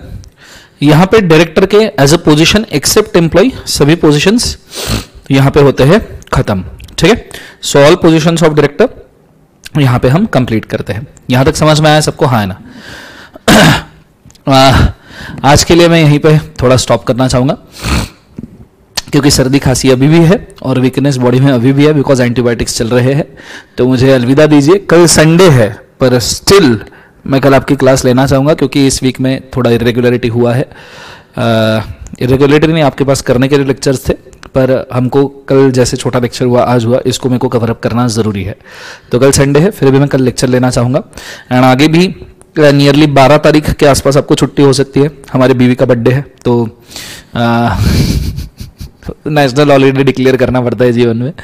सो इसलिए कल मैं संडे को कवर अप करना चाहूँगा, लेक्चर लेना चाहूँगा। तो कल के लिए कृपया रेडी रहिएगा। ठीक है, नेक्स्ट संडे से श्योरली वी विल ट्राई कि आपके हिसाब से छुट्टी दे, but will try to cover up itself. ठीक है, तो आज के लिए मुझे परमिशन दीजिएगा क्योंकि एनर्जी लो हो चुका है, थक भी गया हूँ। So this is all for today. Have a nice day, good day, God bless you, take care.